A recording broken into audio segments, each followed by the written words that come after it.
have a review for you on these. These are Revlon Skinlights. So these are available only in Japan, and they were a new release once I was in Japan late last year. So I picked up all 4 shades, and these were not cheap. It says on the back here that they were 1,800 yen, which correlates similar to Canadian. I believe that it's around $19 Canadian each. But once I saw these, I knew I wanted to pick them up because I thought they were really interesting. In Asia, they really emphasize having luminous and really youthful and dewy skin, so I thought that these would really offer that. And as I said, I picked up all 4 shades, and to go over the shades, you have number 103 Translucent, number 101 Bare Light, number 104 Lavender, and number 102 Warm Light. So the lavender one is obviously purple, and then these 3 kind of go down in shades. You can see here that the translucent is definitely the lightest. You have more of like a mid-tone beige and then a deeper beige, but none of them are really dark. They could pretty much all work for my skin tone. Once I saw these, I thought that they would be really similar to those Hourglass ambient lighting powders, or some sort of powder that has a luminescence to it, so it's not just creating a flat matte finish.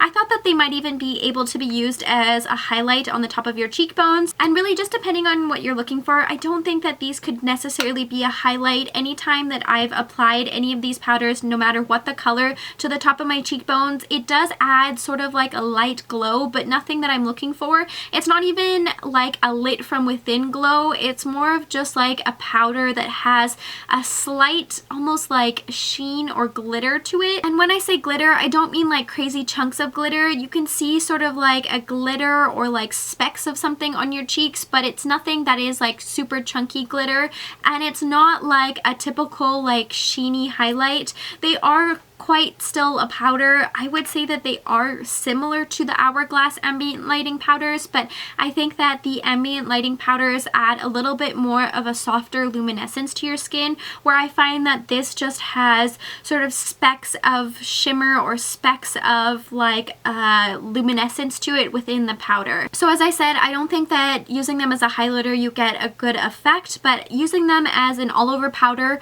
or just to have something to sort of set your foundation without it being overly matte, these are really good at that. But I don't think that they are quite as high quality or quite the level of those Hourglass ambient lighting powders, but I think that it is a nice alternative, and I wish that they would bring these out in the North American market. I think that a lot of people would like these in the North American market.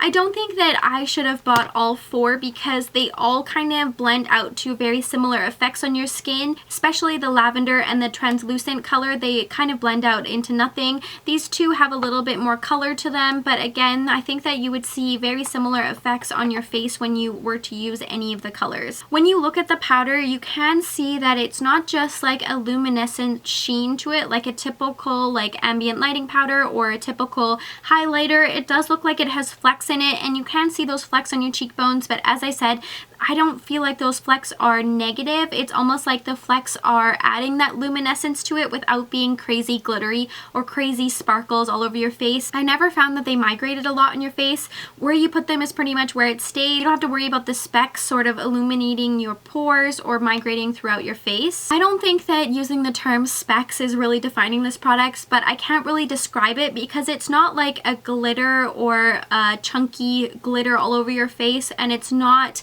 like a really finely milled sheen. It's more in between the 2, and nothing that I find negative. It's more just a personal preference on what you're looking for. If you're looking to replace your Hourglass ambient lighting powders with these, I would probably say that they wouldn't replace them 100%, and if you're looking to replace a highlighter with these, they definitely wouldn't replace that. But it is a nice alternative to a typical powder that you would put on your face, especially for someone like my skin. I have really dry skin, so anything to add sort of like a luminescence to it is really up my alley, and I do enjoy these for that. If you can find these online, or if you are in Japan and you can pick them up, I would recommend to test out 1 or 2. I wouldn't necessarily say go out and grab 4, but overall I think that they're a nifty product to have, and I wish that there would be something like this in the North American market. The packaging is a little bit bulky because you do have the product here, and then underneath you have a brush and a mirror, but it is nice that it has a mirror, and I like the fact that it is clear on the top so you can see which one you're picking out of your makeup collection if you have more than one. And as I said in some of my other previous videos where I've reviewed or talked about some of the products products I picked up in Asia.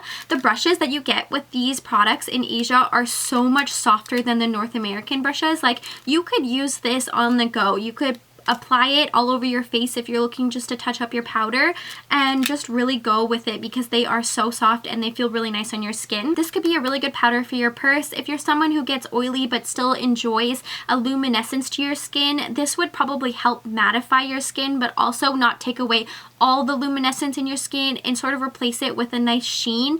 Nothing that it's going to make you look greasy or oily throughout the day, but it's a nice sort of powder for on the run. I think it would work really well for a product that is on the run and that you could keep in your purse. If you've tried these Revlon Skinlights, definitely let me know your thoughts in the comments below, and make sure you subscribe so you can see all my upcoming reviews.